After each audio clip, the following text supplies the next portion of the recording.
finally we built a predictive system where we can paste the path of the image. Give you a quick recap of all the things that we have done from the start. The first is like we are importing this dataset from Kaggle, this docs versus cats. So this is the same of uploading the kaggle.json file and configuring the path, and then extracting the data through API. And then we are like extracting the zip file, this docs versus cats.zip and train.zip and so on, and counting that there are 25,000 images of dogs and cats. And then we are importing all the dependencies that we have, and then displaying the image of dog using this matplotlib.image module, and image of cat and so on. And then we have seen that the first three letters have this dogs and the next three letters have this cat and so on. And we use this to find how many dog images are there and how many cat images are there, and saw that there are equal images, number of dog images and cat images, which is 12,500. Then the important task is we are resizing all the images. So we are creating a new directory called as image resize, and then resizing the first 2,000 images, resizing it of dimension 224 224, and saving it there in the new folder that we have created. And finally we are displaying these images and seeing that these two images having the same size. So we have resized all the images.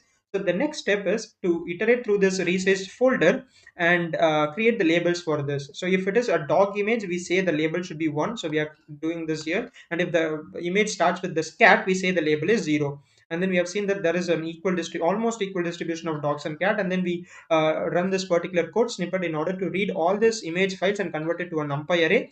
And later, like we have seen, like there are, like we took like 2,000 images of this dimension and RGB images represented by 3. So next one is like this train test split. So x train, x test, y train and y test. So we are taking like 20% as the test data and so on. So 1,600 images will be our training images and 400 images will be our test images. And then we are like scaling the images of 255 and so on. Okay. So the next step is like building the neural network. So we are taking this MobileNet model, MobileNetV2, from this particular link. So this is the pre-trained model that we are using. So you can just go through this code. So we are just applying, adding like one output layer. So this is nothing but 2, the number of classes that we have. And this is a model summary. And we are like compiling with Adam optimizer and sparse categorical cost entropy and so on. We have seen that we get a very good accuracy score, right? And then we have also seen that we got a test accuracy of almost 98% and so on. Finally, we built a predictive system where we can paste the path of the image and it will tell you whether that image is a dog or a cat. Okay. So